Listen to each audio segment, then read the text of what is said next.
Hello anyone, everyone, and no one. Welcome back to another episode of Truly Bedrock. Previously on Truly Bedrock, we got this honey farm in place here.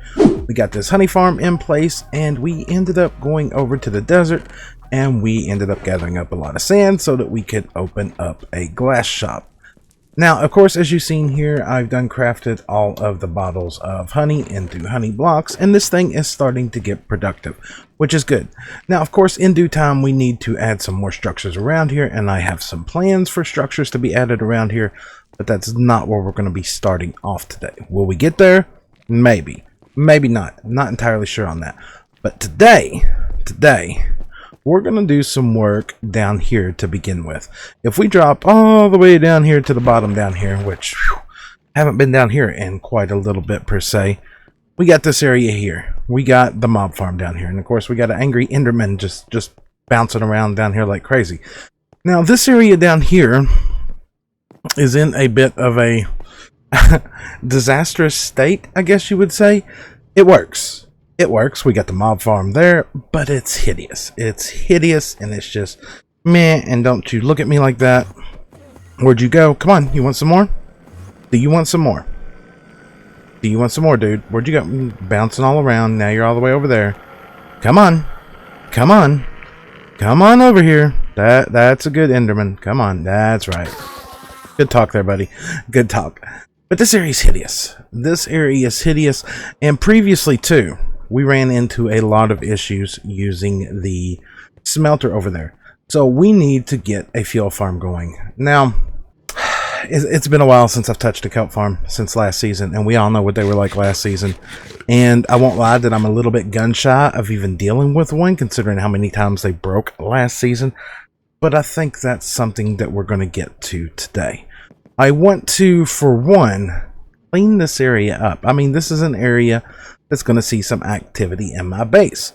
We AFK right there for the mob farm. We're going to put in a kelp farm on this side here. This also activates the honey farm up there because it's loaded. Eventually, I would like to take and knock out like one chunk tall right there and right there. Put a bamboo farm in, put a sugarcane farm in, because why not? I mean, we're getting our gunpowder from right here. We might as well circle our farms around this whole area. I think that's where we're going to start off today. We're going to potentially knock back these chunks here to make a little room to end up putting in a kelp farm, and maybe square up this room just a little bit and make it not just ugly stone walls. So yes, I imagine that this is going to take a bit of time. I'd say this is going to take a lot of time, but let's get to it. And first update on this thing, things are coming along at a decent pace here. Did a little bit of streaming this morning, and as you can see here, we've got these 3 chunks knocked all the way back here. Did a little bit of removing up this way as well. Got this excess up here taken care of. Whoops, yep. Flying is overrated, everybody. It's just something you don't need to do. Something you don't need to do in the game. But also I can't. It's one of those days. Can we land, please? Also started putting in a roof over top of the mob farm to get Enderman out of the situation. Now, I've opted for nether brick here. I'm not entirely sure why yet, to be fair, in the long run. We're definitely going to decorate this. This right here is going to become a major core part of the base. It's going to become a major core part because this is where the mob farm's based, and this is where a lot of the farms around here are going to be based as well. Now, I was originally planning on doing the kelp farm on that wall, doing it 3 chunks wide, and then of course on this side doing 1 chunk of bamboo, 1 of sugarcane, and potentially leaving 1 open in the middle. Now, of course, that's all changed because if I dig out much further that way, I'm going to be in ocean. I'm already dealing with mobs from just that little bit of an ocean chunk right there. So we're going to change it up. We're going to do it in reverse. As you can see here, I've mapped out the blueprint roughly of where the kelp farm is going to go, with the front wall of glass being about right here.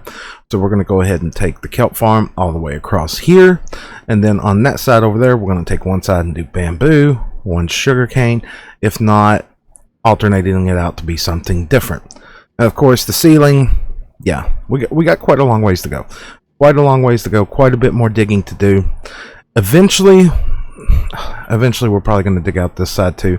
I'm not going to mess with it right now. I'm not saying before the episode's over that we won't get to that, but I know for a fact there's ocean behind there as well, and a lot of water caves. So yes, things are coming along good. Things are coming along good. Need to finish getting this roof in here and start mapping out where everything is going to go. Well, the roof of this place is now in. Roof, ceiling, whatever you want to call it. And of course, down there, not much change other than the fact that I've dug out all the chunks surrounding the area. Now, I was going to go ahead and gather up the resources that I'm going to need for this project, which is going to be tons upon tons of observers, pistons, glass, and of course, glass is not an issue at all. As far as pistons go, we should be alright on wood. I may have to go gather some, but I went to start looking at redstone. Now, if I'm going to build these to the scale that I'm going to build these, I'm going to need a lot of redstone, and I don't even think we have enough. I don't even think we have enough redstone to potentially even complete one farm, a little less 3 to 4 down there. And of course, I've went through my entire base. I've went through everything that I've got, and I don't have no more redstone. That's it. At this point, once again, I really miss the witch hut just for the fact of redstone. So maybe eventually we may go find one outside the world border and just build a temporary one, because right now in this version of the game with mob despawning, it would be really easy to build one and not have to worry about it and then replace it if it ever gets deleted. But yeah, this is definitely putting us in a predicament, and we're gonna have to do something we haven't done for a while. We're gonna have to go genuinely mining. There's no one that sells redstone over there. I know Lloyd did at one point, but he doesn't no more in his all store. And well, I guess it's not going to be the end of the world. I mean, we could potentially get more diamond ore out of this, more fuel out of this in the long run, or building blocks. It's whatever we want to do with the code at this point. So yeah, I think that's genuinely what's next on the list. A genuine mining session. We haven't done this in a while. We haven't done this in a long while. And our mining session is done and complete, and we turned out pretty good from it. Found quite a bit of iron, found quite a bit of redstone, even some more diamonds. And after getting all that done, jumped on to Truly Bedrock Stream Day, which just happened just the other day, and got the first, I want to say first part of the Kelp Farm in. Now, all that's in at this point is the pistons, observers, and glowstone. And I've been sitting here having an internal debate / argument with myself on if this is as big as I want to go. I think this is maybe about the equivalent to the first one that I made last season.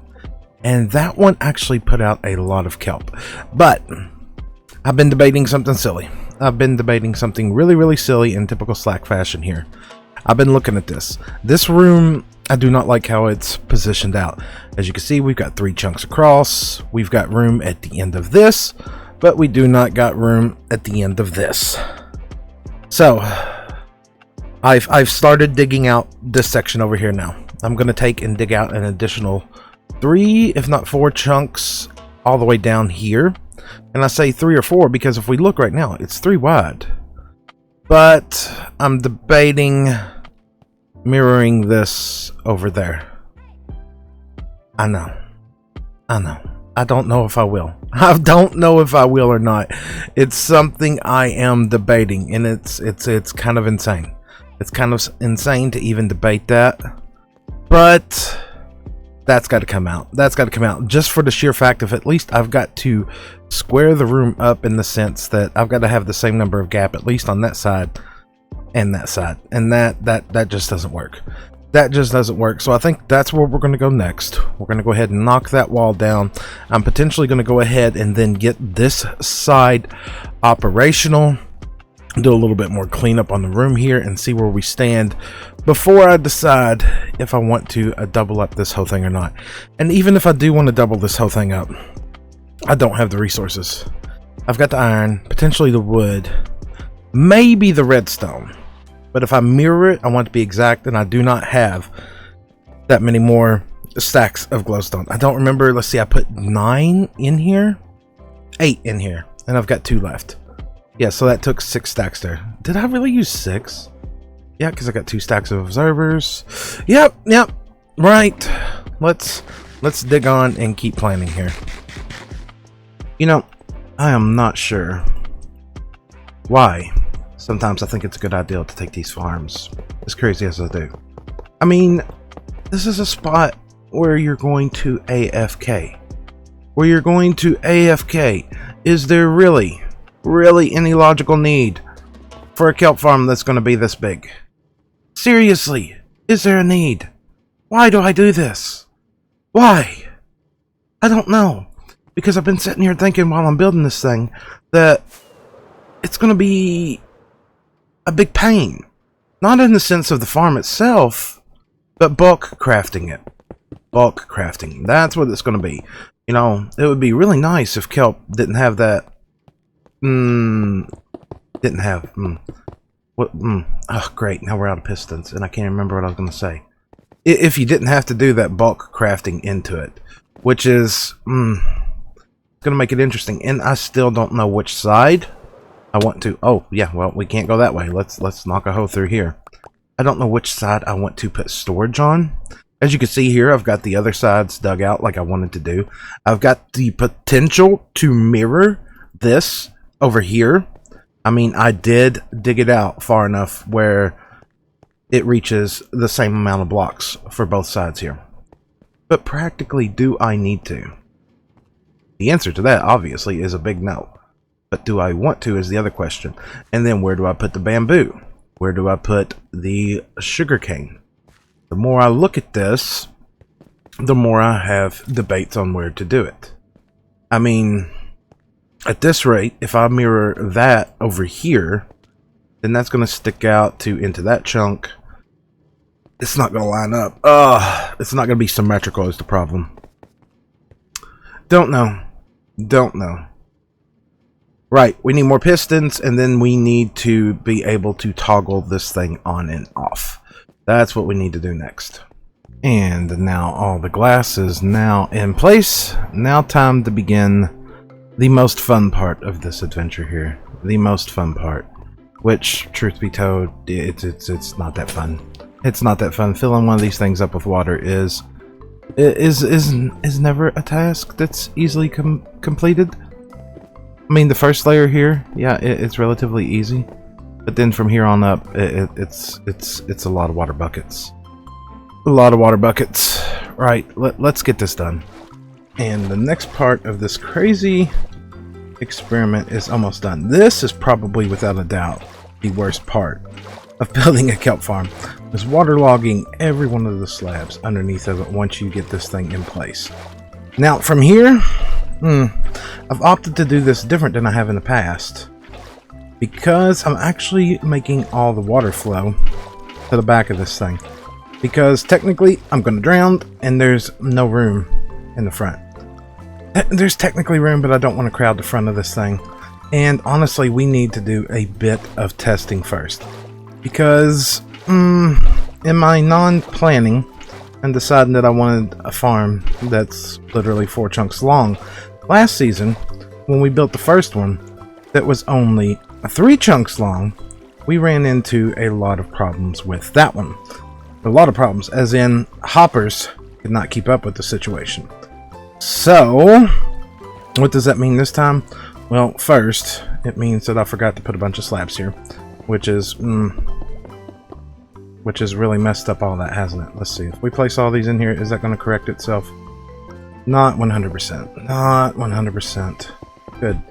Good. I love for things to be difficult. What we're going to try to do is we're going to try to run all the kelp to the back here and do collection back here. And potentially, we're going to divide up underneath where this blackstone is here with hopper lines that feed out to their own individual furnace arrays. Because I don't care how I do it, 4 chunks of this cannot feed through one hopper line and be kept up. It's literally going to be impossible. Okay, so that fixes that. Right, so let's get all this water fixed. Let's not fall off the edge here. And let's get 1 chunk of this thing in and see how we're going to have to work this. See if we can even make this be beneficial where we're not going to back up the host system, because if the host system backs up, that proves to be a problem. Well, one chunk of this thing has been running for around about an hour now. Now, of course, in that time, I went ahead and moved the storage from the mob farm over to make it a little bit more organized. And I've been sitting here debating, and I think eventually that thing is going to turn back into a creeper only farm. I cleared out all the chests that were in here, and there's just so much stuff. Arrows, bones, I just don't need it. As far as the redstone and the witch drops, we can go make a witch farm somewhere eventually and get that. So I think that's going to be one of the things that we might get to today. Now, on the backside back here, I just threw in something crude really quick just to test. And it's looking like 5 is going to hold steady at keeping one chunk of this thing in check. Now, of course, I'm worried about a bottleneck. And if we actually look at that hopper right there, usually there's almost always one single kelp coming through here. Now, I'm really curious if it can keep up by attaching 2 chunks into one system. So we would add like 10 furnaces back there, have half of this farm going that way to a smelter array, another half going maybe to another one on that side. I just don't know if it could keep up. I don't want a bottleneck. I do not want a bottleneck that can actually clog up and back up the whole system. So I think what we're going to do is I'm going to tear this back out. I want to raise the floor up so that we are not walking on bedrock. And I want to do another temporary test after we raise the floor up and put more storage in here. I want to connect 2 chunks up, plant another chunk worth of kelp, get it in here, and see if it can handle it. You know, the easiest way may be just at first. Now, let's go ahead and raise the floor. Because I want more additional storage here for if I AFK over a long session. That would only produce us what? How does kelp break down? Let's see here. If we go look at kelp, 9. So each row would be, so that would be what, 6 stacks of blocks, 12. Yeah, I would like at least 4 double chests here. That way we could get a good haul out of a good AFK session. So yeah, let's do that. Let's raise up the floor. Let's raise up all this, knock a little bit more room out back here so that we have a way to get back here and actually move fuel input to the back and see where this all stands. And the floor raised up like half a slab literally, and more bulk storage put into place here. Now, with 2 chunks on this thing, it is actually keeping up over here. There has been 0 bottlenecks. I say that, and let's look at this. Yep. No bottlenecks whatsoever, which I'm really excited about. And of course, this thing alone is running on, I want to say it's 12. 1, 2, 3, 4, 5, 6, 7, 8, 9, 10, 11. It's running on 11. It has not passed. That one's difficult. 11. So I think what I'm going to do in the long run here is I'm going to go ahead and extend this all the way out to 2 chunks. The 2 chunks, and we're going to have these 2 chunks run on this side. Now, the reason that I want to extend this out further is because I want to be able to go through long AFK sessions here. And eventually, the front ones will run out of fuel or the storage will fill up. So once the storage fills up on these, it will move on to additional smokers down here so that we can still get a lot of kelp out of this thing. It's going to be a massive bulk crafting session when it comes time to craft it all up, but that'll be fine. So we'll continue to move this on down this way to wherever the chunk border is, and then near the end of it, we'll put a burnificator. If it overflows, it will go into lava and be gone. Now we'll take the other side over here. We're going to mirror that over to this side and do the exact same thing over here. Now I've started laying out more nether brick in here and slowly coming up with something that's a little bit more appealing to the eyes than that monstrosity of stuff in there. We're not going to get to that today. I've got to set up the AFK account to be at the barter farm to get more nether brick, because I am not going to waste what netherrack I get turning it into bricks right now, because I still need roughly 500,000 just to complete what's up on the surface up there. And eventually we're going to decorate this room out, and potentially we don't even have to go with full-size farms here. We'll get the bamboo and sugarcane farm in. This side over here, no clue whatsoever what we're going to do with it. There's no way that I am going to double this up over here, even though I talked about it multiple times in this episode. That's 2 chunks right there, and the amount of kelp that you can see going through that thing right now is insane. They have definitely fixed kelp issues at this point. I'm not saying that it won't break eventually, but right now, yeah, that's pretty crazy. That's pretty crazy. So there's a lot more to come with this project, and sadly we're not going to get to it all today, because that right there is just about where we're going to wrap up today's episode. So if you enjoyed today's episode, make sure to drop a like. If you'd like to see more, please consider subscribing, and I will catch all of you all in the next one. Goodbye, everybody.